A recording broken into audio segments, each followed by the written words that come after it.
Sound off for Chesterfield. Chesterfield is best for you. First cigarette with premium quality in both regular and king size. Chesterfield brings you Dragnet.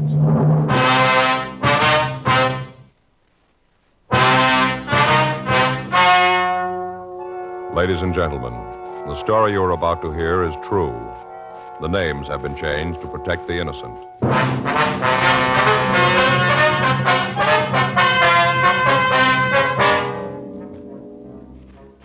You're a detective sergeant. You're assigned to robbery detail. You get a call from the San Diego Police Department that 3 hold-up men are thought to be heading for your city. You know they're armed. You know they're dangerous. Your job, get them. Years ahead of them all. Chesterfield is years ahead of them all. The quality contrast between Chesterfield and other leading brands is a revealing story. Recent chemical analyses give an index of good quality for the country's 6 leading cigarette brands. The index of good quality table, which is a ratio of high sugar to low nicotine, shows Chesterfield quality highest. Chesterfield quality highest. 15% higher than its nearest competitor. Chesterfield quality highest. 31% higher than the average of the 5 other leading brands. Yes, Chesterfield is first with premium quality in both regular and king size. Don't you want to try a cigarette with a record like this? Chesterfield.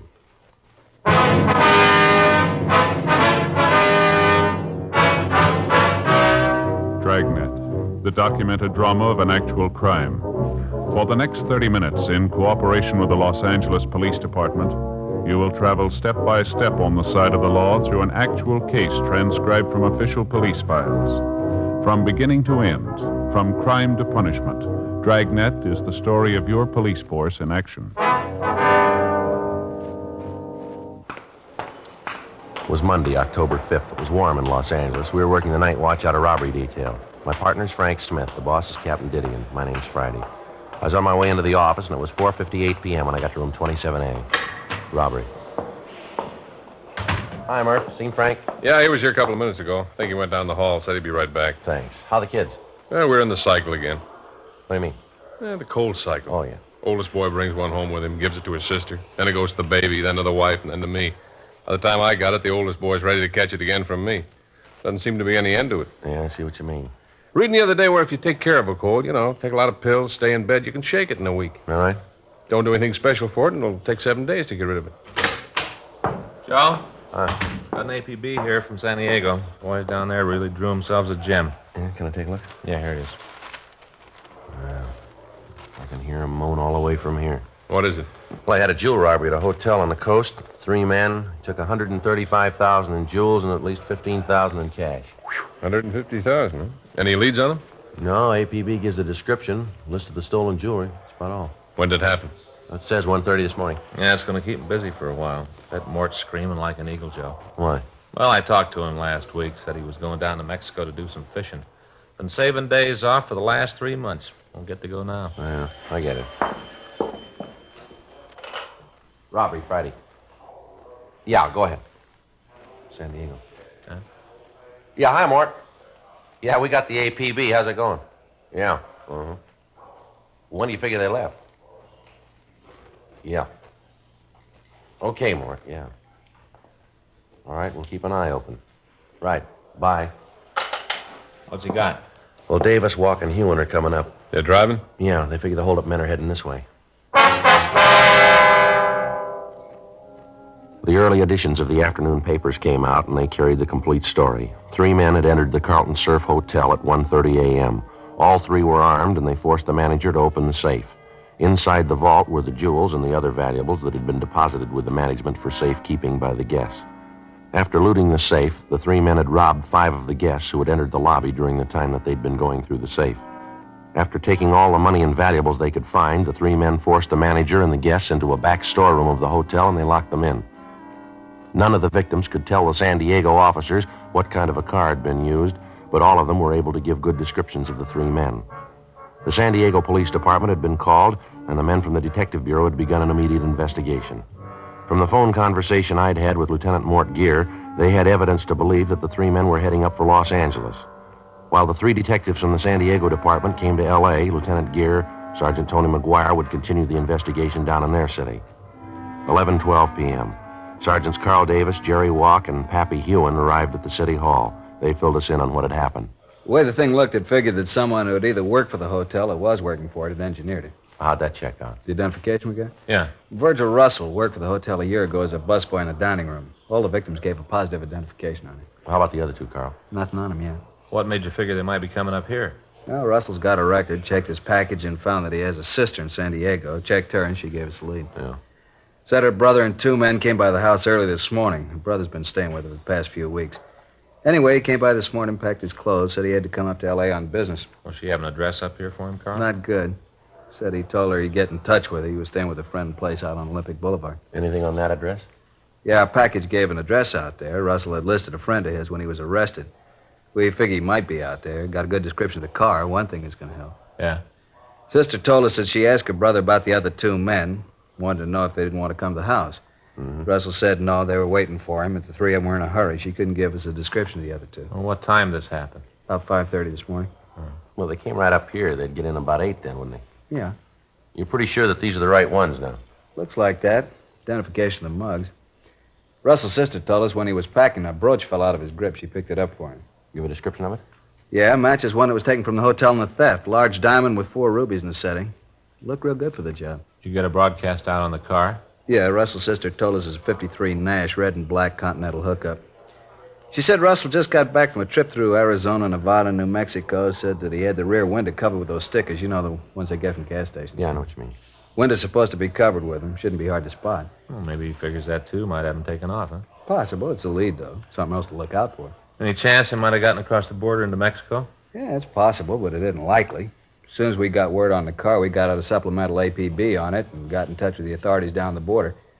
They said they hadn't seen a car that matched the description across the border.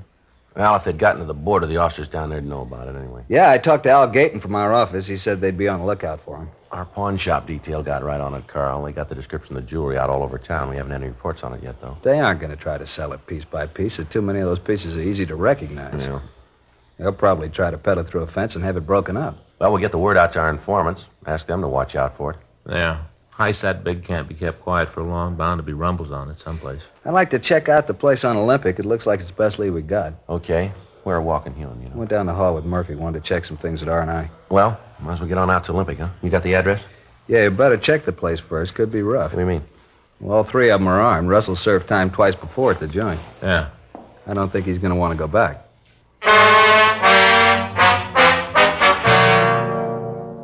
We checked the name of Russell's friend through our files. We found that he had no record.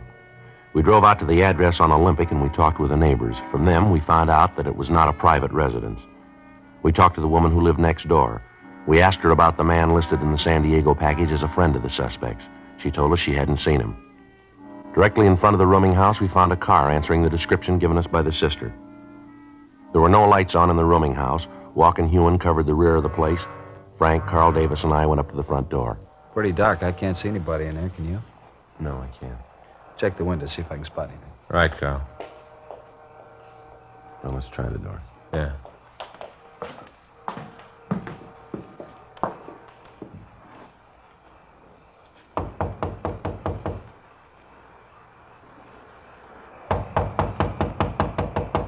Who is it? Come on, open up.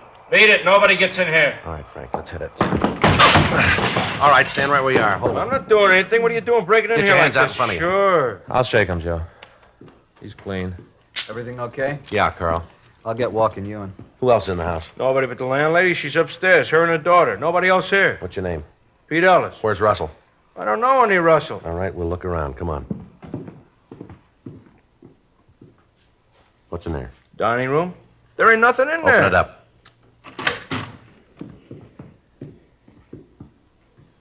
See? Nobody here.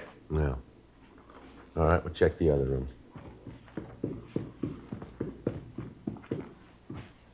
Where's this door go? Bedroom. Ain't nobody in there. Open it up. Joe, nobody in the kitchen. Check the back porch. Walk and Davis are upstairs. All right, we'll try this one here. Come on, you open it up. It's locked. It can't get in. There's a key in the door over here. Let's see if it fits. Virgil! Virgil! Get out! Virgil, it's the cops! Get out! All right, get out of the way, you. Come on, let's hit it. Get out. On the bed, Joe. I see. All right, come on, you out of that bed. Hey, Joe. Yeah. There's a bottle of sleeping pills on the table here. Yeah, there's an empty bottle of whiskey. I guess he's dead drunk. Upstairs is clean, Joe. Russell, huh? Yeah, he's drunk. I guess we're pretty lucky. Under his pillow there? Yeah. 3 guns.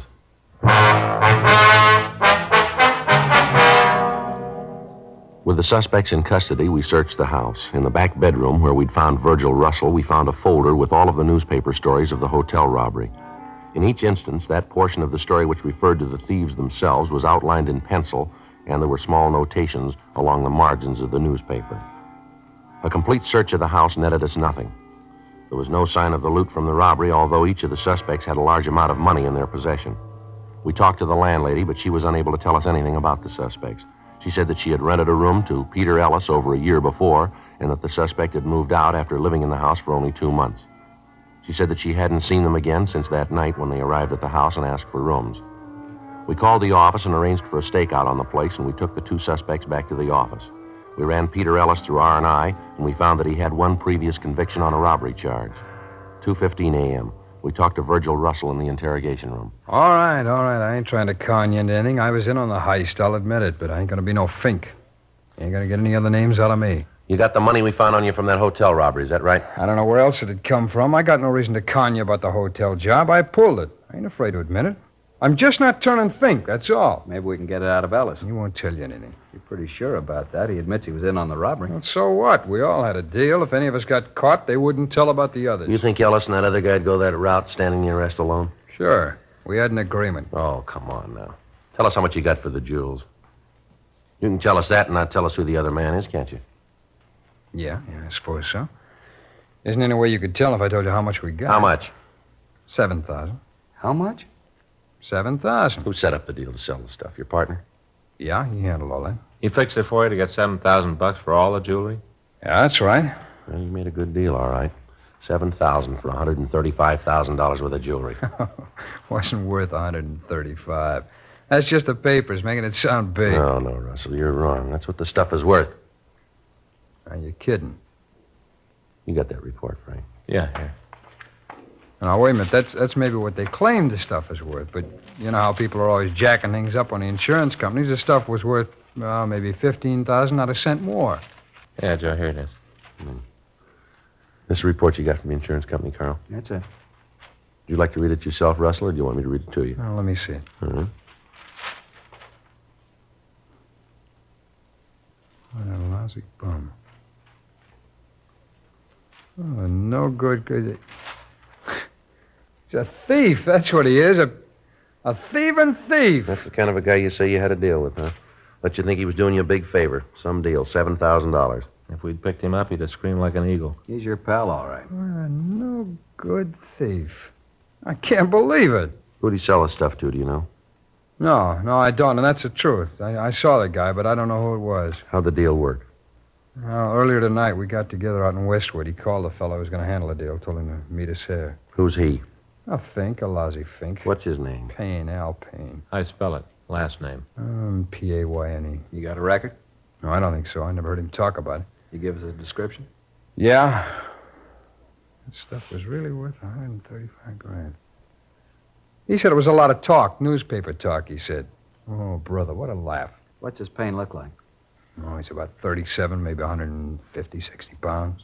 Bald. A little bit of hair on the edge of his head. I'll check the name through R&I, Joe. Right. You want to bring the mugs back here? Yeah. Russell? Yeah? That first name, is it Alfred or Albert? I think it's Albert. He's some kind of a promoter. I don't know what he promotes. I think it's just a dodge, kind of a front. I'll be right back, Joe. Right. Let's go ahead with the story about the buy, huh? All right. Where was I? You said you went out to Westwood. Oh, yeah. Well, we were supposed to meet out in a parking lot by the ice rink. Big place out there. Well, we met this guy, the fellow Payne called it. He looked at the stuff, said it was worth maybe 15,000 the way it was. But he said it had to be broken down before it could be sold. That it wouldn't bring that much when it was all broken down. What'd Al say to that? Well, he agreed to it, said it was true. He went right along with it. Lousy deal. He was probably in on the whole thing. Wouldn't be surprised. I just can't get over it. We had all that stuff and didn't know what it was worth. You got any idea who this guy is? No, I told you, I didn't know. You said this Payne had an office here in town. You know where it is? Yeah, I can show you. We were up there this afternoon while I was setting up the deal. It's in a building over on 6th. You'd be willing to go over there with us?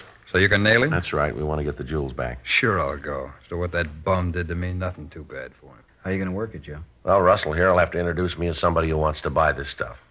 He'll have to tell Payne that I'm willing to pay, say, $50,000 for the jewelry. That way, Payne will have to get in touch with the other man. I don't think he'll pass up a deal like that. Maybe he figures to make more than that this way. Yeah, but suppose he thinks that Russell here wants to do business with me. He'll get the stuff back. I don't think he'll want to cross Russell. Might work. No, we haven't got much choice. We got to get the stuff back before it's broken up. Joe, I got some pictures here. None of them match the description. What was that? None of them match the description. Oh. You want to look at these? Yeah? Joe's going to go see this Payne with Russell and Ellis, try to get a lead on where the stuff is. How are you going to work it? Well, I'll tell Payne I'm interested in buying the jewels, offer him maybe $50,000. Picture's not here. None of these is Payne. You go along with this plan, Russell? Sure. I'd like to see you get him and get him good. It's pretty risky. It doesn't look like there's any other way.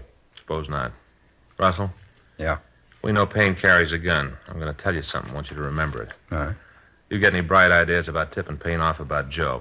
Remember, we'll have men all through the building. All right. We're not going to start any shooting. Yeah. But we'll finish it.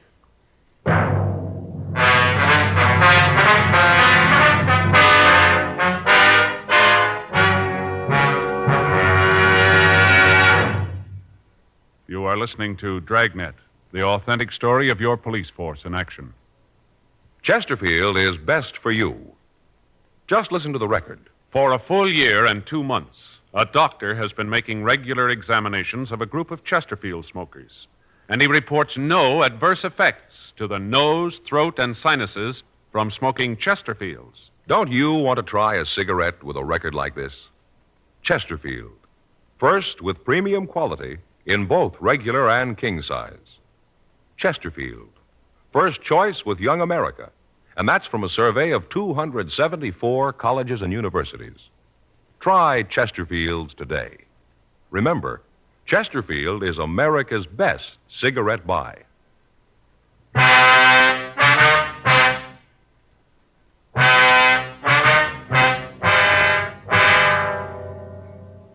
The two suspects, Peter Ellis and Virgil Russell, were taken to the main jail and booked in for violation of Section 211 of the California Penal Code.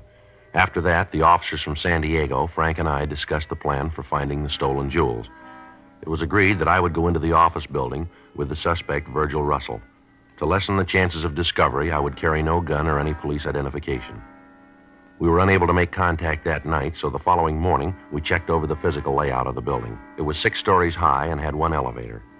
There were 2 entrances to the building, one in the front and one that opened off an alley in the rear. Officers were planted at both entrances. Additional men were stationed on each floor. 2 men were on the roof to cut off any possible escape to one of the adjoining buildings. 11:30 a.m. Tuesday, October 6th. Russell called Payne and said that he wanted to see him. Payne told him to come right over to the office. Russell and I got into a car and we drove over. It had been arranged that from the time we entered the building, no one would be permitted to leave until we returned to the main entrance. 11:58 a.m. We got to the office building. We went up to the 4th floor. The sign on Payne's door read, Albert Payne, Investments. Russell opened the door and we walked in. Hi, Verge. What's the bit? Al, like you to meet Joe Ferguson. Joe, glad to meet you. Yeah, same here, Al. Sit down, boys. Now, what's this all about? It's about the stuff, Al. We got to get it back. Now, what's the pitch? I don't even know what you're talking about. Oh, come off it, Payne. Joe here's willing to up the ante for the jewels. How much? I'll go as high as $50,000. I got to see it first. For $15,000 worth of jewels? Papers say it's worth $135. I explained that to you. They up the value. It's all insured. People up the price of the insurance companies. Papers up the price. They sell more papers. I told you. Yeah, and I ain't buying it. I want the stuff back. I never even got my cut of the $7,000. Ellis feels the same way. I told you the money'd be coming. Oh, it ain't coming anymore. I want the stuff back. I don't think we can do that. Most of it's already broken up. No, not much of it could be broken up in the time that he's had it. Guy that bought it isn't going to like it. Well, that's tough. You just tell him to stop breaking it up. Tell him we want it back. Where do you figure to sell the jewels? I don't see where that concerns you. I'm offering you $50,000 for them. That's all you need to know. Come on, Al. Come on. Quit playing games. Let's get on it. You get in touch with the guy you gave him to and get the jewels back. Wait a minute. I got something to say about this. I was in on the job with you. Don't you forget it. I'm only going to say this once more, Payne. You get on that phone and get in touch with your contact. Tell him to stop breaking them up. You set up a meet to get the stuff back. I'll call him. I don't think it's going to do any good. He's probably got all the mountings melted down by this time. Got it all broken up. You call him. Let's see what happens. All right.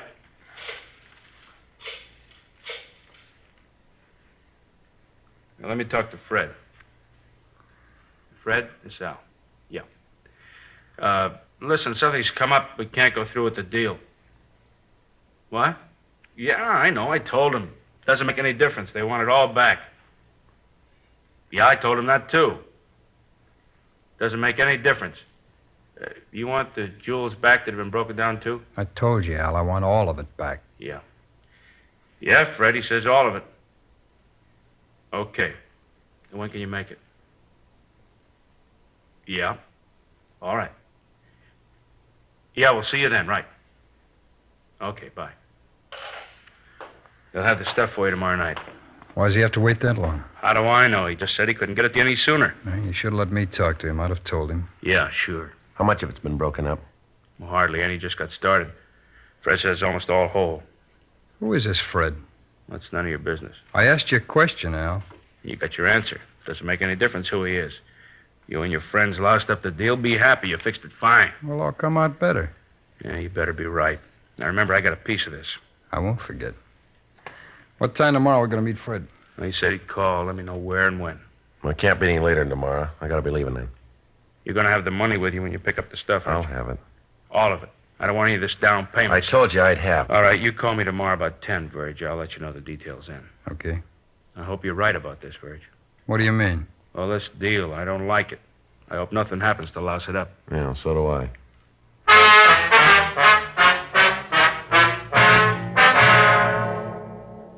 Virgil, Russell, and I left the office and went downstairs. We checked with Frank, Carl Davis, and the other officers from San Diego. Al Payne was taken into custody and booked in at the main jail on suspicion of violation of Section 211 PC.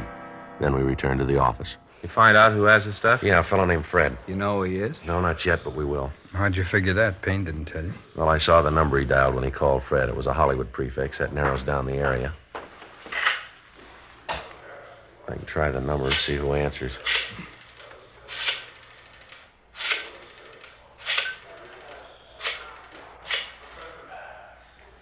Oh, I'm sorry. I got the wrong number. Excuse me. Did you get it? Yeah. It's the Kingery Trophy Company. You want to check the book? Right.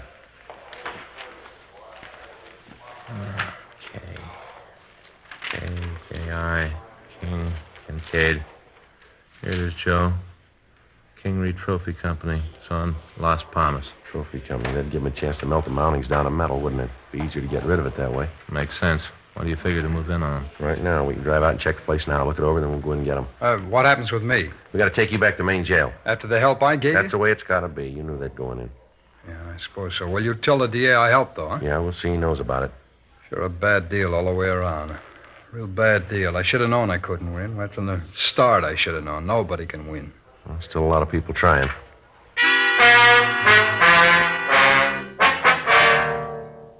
We returned Virgil Russell to his cell, and then we drove out to the Kingery Trophy Company. It was a two-story building on Las Palmas Avenue in Hollywood. They made trophies and fraternity pins. A large sign on the front of the building advertised that they could duplicate anything in metal.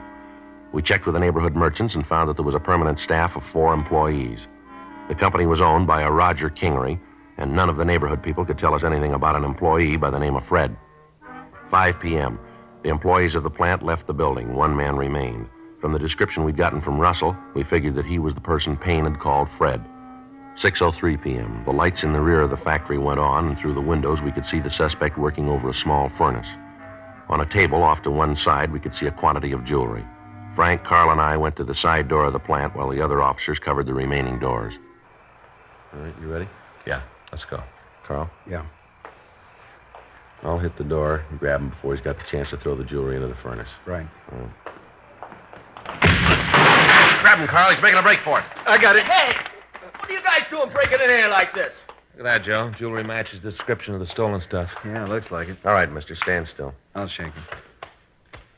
He's clean. I don't know what you guys are doing. I don't know what this is all about. All right, save it. What's this jewelry doing here? That isn't mine. I didn't ask you whose it was. I asked you what it was doing here. Fellas say give me $2,500 if I break it down for him. What's the fellow's name? Guy named Payne said he'd pay me to melt it down for him. You know the stuff was stolen? No, I didn't. He just made the deal to melt it down. Didn't he call you this afternoon and tell you to stop breaking it up? Yeah, and then he called back and told me not to pay attention to what he said. Go ahead with the job. I did like he said. Who else is in this with you? What do you mean? Who else here at the factory? Nobody. I'm the only one. I only did it because I needed the money. I don't know where the jewels came from. I didn't care. It didn't make no difference to me. As long as I got mine, I was happy. I didn't know what it was all about. Looks like most of it's here, Joe. How many pieces did you break down? Took a couple of the pins apart. Didn't have the time to melt any of the mounting down. It's all there. All that Payne gave me. What's your name? Fred Michelson. All right, let's go. I didn't know they were stolen. I didn't know anything about it. I just did a job. That's all. Just a job. Yeah, I didn't even get paid for it. don't worry about it. You will.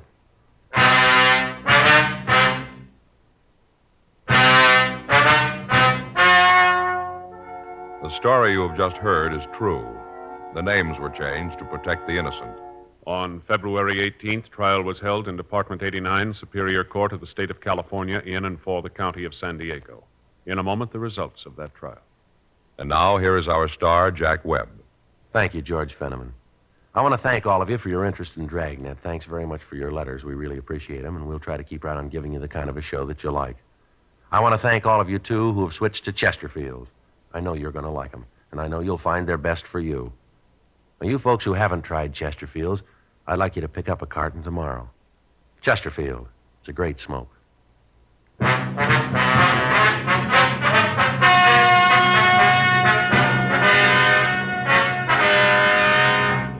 Virgil Nathan Russell, Peter Howard Ellis, and Albert Franklin Payne were tried and convicted of robbery in the first degree. They received sentence as prescribed by law.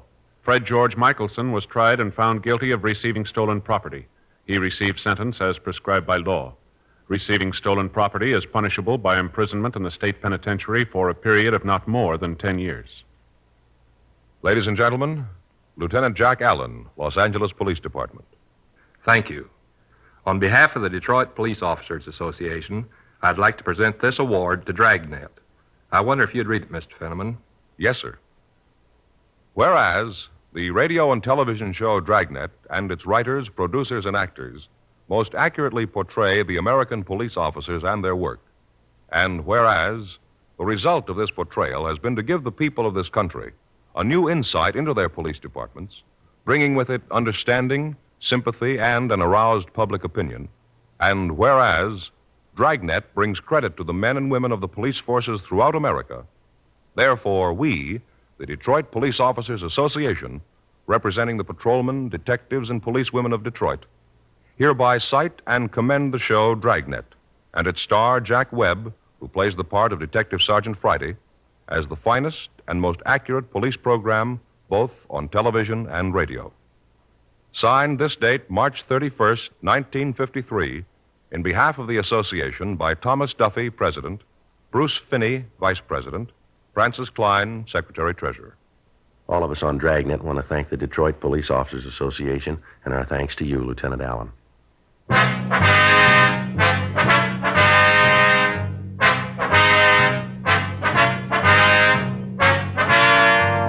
You have just heard Dragnet, a series of authentic cases from official files.